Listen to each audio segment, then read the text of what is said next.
কক্সবাজারে আগামী শনিবার ১৮ জানুয়ারি অনুষ্ঠিত হতে যাচ্ছে মাতামুহুরী সাংগঠনিক উপজেলা শ্রমিক দলের দ্বিবার্ষিক সম্মেলন ও কাউন্সিল। সম্মেলনের প্রস্তুতি নিয়ে আজ ১৬ জানুয়ারি সম্মেলনস্থলে পরিদর্শন করেন কক্সবাজার জেলা শ্রমিক দলের নেতৃবৃন্দ।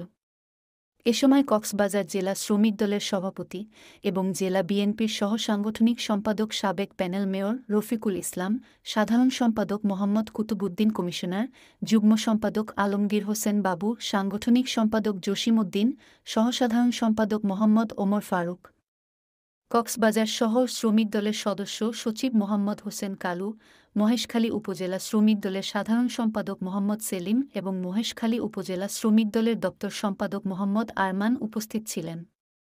জেলা নেতৃবৃন্দরা সম্মেলনের প্রস্তুতি পরিদর্শন করার সময় সম্মেলন প্রস্তুতি কমিটির আহ্বায়ক মাহফুজুর রহমান এনাম, মোহাম্মদ হারুন বাদশাহ, জাফর চেয়ারম্যান, মোহাম্মদ সাদেক, আমিন মাস্টার, নাসির উদ্দিন কমান্ডার সহ স্থানীয় শ্রমিক দলের নেতৃবৃন্দরা সম্মেলনের সার্বিক প্রস্তুতি সম্পর্কে বিস্তারিত জানান।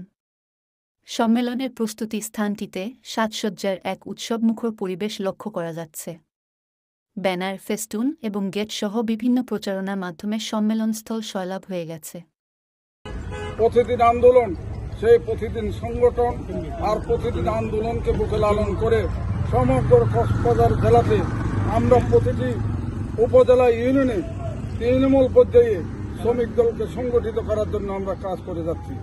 ইনশাআল্লাহ আগামী তারিখ কক্সবাজারে এই উপজেলায় একটা সফল সম্মেলন এবং কাউন্সিল এ ব্যাপারে নেতৃবৃন্দ সন্তুষ্টি প্রকাশ করে আগামী ১৮ জানুয়ারির সম্মেলন ও কাউন্সিল সফল করতে সর্বাত্মক চেষ্টা করবেন বলে আশাবাদী। মাতামুহুরী সাংগঠনিক উপজেলা শ্রমিক দলের দ্বিবার্ষিক সম্মেলনকে ঘিরে এই উৎসবমুখর পরিবেশটি স্থানীয় জনগণের মাঝে আলোচনার সৃষ্টি করেছে। আগামী সম্মেলনটি কিভাবে শ্রমিকদের অধিকার সুরক্ষিত করবে তা নিয়ে সবার মধ্যেই আগ্রহ দেখা যাচ্ছে।